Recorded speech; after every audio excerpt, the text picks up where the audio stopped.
Iran के खिलाफ America की सहूलतकारी बंद करो और अपने मुल्क से यहूदियों को निकालो, वरना ऐसी कार्रवाई करेंगे कि हमेशा याद रखोगे। ईरान की जानिब से यूएई को आखिरी वार्निंग दी गई है। इस बारे में आमिर रज़ा से बात करते हैं। आमिर भाई, यूएई में इसराइली फ़ौजी अड्डे मौजूद हैं, उसके अलावा अमेरिका की सहूलतकारी भी की जाती है, जिसके बाद ईरान पर हमले किए जाते हैं।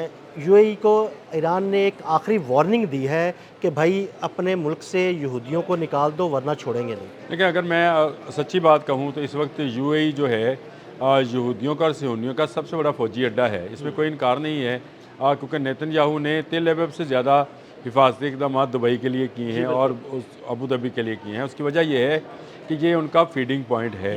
उनका जितना बिज़नेस था यहूदियों का वो यहीं पर था। उनके बिल्डिंग्स, उनके अब फ़ौजी और उनके कमांड एंड कंट्रोल सेंटर तमाम का तमाम यहाँ पर है। ईरान इस बात को अच्छी तरह जानता है और पिछले 2-3 दिन से मैं आपको यूएई का नाम बार बार ले रहा हूँ कि ईरान जो है इस पर हमला करेगा या इस पर हमला कर सकता है। देखें, ईरान पर एग्रेशन किया गया है। ईरान के मुख्तलिफ शहरों में जो है मिसाइल्स और बॉम्ब गिराए गए हैं। हाँ जी। इस वक्त ईरान जो है वो देख रहा है कि कौन कौन सा मुल्क जो है वो अमेरिका और इजराइल की सहूलतकारी कर रहा है। इसमें नंबर 1 ही यूएई है। खुशकिस्मती ये है कि मुत्तहिदा अरब अमारात से कोई एक जहाज़ ड्रोन इस हमले के लिए जो कल रात से शुरू हुआ नहीं उड़ा, और जैसे ही यहाँ से कुछ न कुछ जो है उड़ेगा ईरान के लिए या ईरान पर गिराया जाएगा, तो उसके बाद देखिएगा कि ये नीज़ तो नबूद कर दिया जाएगा। यानी जिन जिन ममालिक से शरारत हुई वहाँ ईरान ने हमले कर दिए। अगर यूएई से शरारत हुई तो ईरान इसको भी नहीं छोड़ेगा। देखिए, आज ईरान ने अक़वाम मुत्तहिदा को एक लेटर लिखा है जिसमें उसने यूएसए की एग्रेशन के बारे में बताया है कि नाहक उन्होंने जो है हम पर बमबारी की है और एसेट्स के ऊपर निशाना बांधा है। इसी ख़त के अंदर उन्होंने वार्न किया है मिडल ईस्ट के उन ममालिक को जो सहूलतकारी कर रहे हैं इन हमलों के लिए। आपने बिल्कुल सही निशानदेही की। कुवैत, उर्दन, बहरीन पर आज हमला हुआ है। हाँ जी। ये हमला जो है ये सिर्फ इस वजह से हुआ कि यहाँ से सहूलतकारी फराहम की गई थी, एयर स्पेस दी गई थी, या उनका ग्राउंड जो था वो एयर बेसिस की इस्तेमाल की गई थी। मुत्तहिदा अरब अमारात से अभी एक भी इस तरह की फ़्लाइट नहीं हुई, लेकिन ये फ़्लाइट इसराइल ने करनी है। अगर मैं आपको पिछले माह के इजरायली अखबारात का हवाला दूँ तो वो बार बार एक ख़बर को कोट कर रहे थे, और मेरा ख्याल है आपने और मैंने इस पर व्लॉग भी किया था कि मुत्तहिदा अरब अमारात ने ईरान पर हमलों में सबसे ज़्यादा जो है सहूलतकारी की है, और सबसे ज़्यादा हमले इसी सरजमीन से यानी मुत्तहिदा अरब अमारात से किए इसी से हुए थे, और तब ईरान ने इनको निशाना भी बनाया था। ईरान ने, देखें, ईरान ने तो बड़ा हल्का निशाना बनाया। ईरान ने ये किया कि अमेरिकन एम्बेसीज पर हमले किए। ईरान ने ये किया कि वो मोसाद का और CIA का दफ्तर जो 10th फ्लोर पे था उस पर हमने अलग से व्लॉग किया था, और शायद 136 जो था वो एक हल्का ड्रोन है जिसके ज़रिए हमने हल्के ड्रोन ने तबाही काम वारी, मतलब वो कहते हैं कि वो छोटी डिवाइस थी, धमाका ज़्यादा था उसका, लेकिन उस धमाका में दुबई का बिज़नेस उड़ गया सारे का सारा। मौका किसको मिला? नेतन्याहू को। तो वो उसने वो स्पेस कवर करने के लिए अपने फ़ौजी और अपना तमाम IDF का सिस्टम जो है उसको मुंतकिल कर लिया, क्योंकि अब अगर ईरान हमला करेगा तो ये कहा जाएगा कि इस्लामी दुनिया के एक मुल्क पर हमला कर दिया। जी बिल्कुल। लेकिन ये उन्होंने अच्छी चाल, एक तरह से अपनी तरफ से एक अच्छी चाल थी, लेकिन ईरान इसको भांप गया। ईरान इसीलिए जहाँ से उस पर हमला किया जाता है वहाँ पर हमला कर रहा है। बिल्कुल। और मुत्तहिदा अरब अमारात को उसने स्पेशली उसने कहा कि खलीज फ़ारस के दूसरी तरफ जो लोग बैठे हैं वो अब अगर सहूलतकारी करेंगे तो हम उन पर हमला करेंगे, क्योंकि 3 ममालिक पर तो उसने कर दिया हमला। तो ये खास पैगाम तो फिर यूएई के लिए है। सऊदी अरब है, लेकिन सऊदी अरब तो एयर स्पेस दे नहीं रहा। देने से इनकार कर दिया। कतर ने अल हदीद बंद कर दिया, कतर ने अपनी स्पेस देने से बंद कर दिया। अमान वैसे ही ईरान के साथ है। 3 ममालिक का मैंने नाम ले दिया। इराक के साथ वो चलता रहता है। इराक में इनकी अपनी ईरान की मलेशिया भी दोनों की सरहद भी मिलती है, काम करती है। सिर्फ मुत्तहिदा अरब अमारात की 7 रियासतें हैं जिनको इस वक्त ईरान से ख़तरा हो सकता है, और यहाँ से अगर कोई एयर स्पेस चाहे अबू धाबी से, मस्कत से, दुबई से, कहीं से भी अगर इस्तेमाल करने की कोशिश की गई, शारजा से, अजमान से, अगर नाम लिए जाए 7 स्टेट से ये, तो इन पर ईरान धावा बोलेगा, और इस दफ़ा शायद 136 ने नहीं आना है। यानी इस दफ़ा बड़ा धमाका किया। देखिए, इस दफ़ा ब्लास्टिक मिसाइल्स आएंगे। इस दफ़ा बिल्डिंग्स को, बड़ी बड़ी बिल्डिंग्स जो हैं इनको नीचे गिराया जाएगा।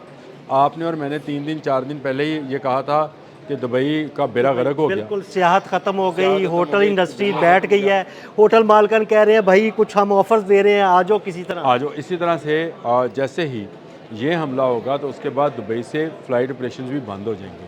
یعنی دبئی کا جو اس وقت بھی کچھ بچا کچا سامان ہے وہ بھی ختم ہو جائے گا. یعنی اگر ایک اور حملہ ہو گیا تو بالکل جو تھوڑا بہت بچا کچا ہے وہ بھی ختم ہو جائے گا. کہ دبئی تو پھر بھی ایک ایسی جگہ ہے جہاں پہ پورٹ ہے, باقی چیزیں. میں یہ حیران ہوں جو چھوٹی ریاستیں جیسے عجمان ہے, جیسے شارجہ ہے, یہ چھوٹی ریاستیں ہیں, ان ریاستوں کے ساتھ کیا ہونے والا ہے, کیونکہ یہ تمام ریاستیں انٹر لنکڈ ہیں. پھر ایک ابو ظبی والے جو ہیں امیر, وہی ان کے ساروں کو دیکھتے ہیں. تو یہ ایک ایسا میرا خیال ہے سلسلہ بننے جا رہا ہے جس میں پہلے سے نشاندہی کر رہا ہوں کہ ایران نے ان متحدہ عرب امارات کے امیروں کو سبق سکھانا ہے. ان کو چاہیے کہ ایران, اسرائیل کو اور امریکہ کو اس حوالے سے آپ کاروبار کریں. آپ تیل کی تجارت کرنا چاہتے ہیں کریں, آپ اس میں ان کے کمپنیز کو لانا چاہتے ہیں لائیں. آپ نے جو یہودی پہلے بھی بسائے ہوئے تھے دوبارہ بسا لیں, ان کو CIA کا دفتر بنائیں. لیکن ایڈوائس یہی ہے کہ آپ اپنی سرزمین اور اپنی فضا جو ہے ایران کے خلاف استعمال کرنے دیں. دیکھیں ایران نے ٹارگیٹڈ آپریشن کرنا ہے اور اس نے کراس لگائے ہوئے ہیں, وہ ان کراس کے اوپر وہ عمل کرے گا. اس نے کسی طرح سے بھی جھجکنا نہیں ہے, اور اب تو اس نے اس لیے بھی نہیں جھجکنا.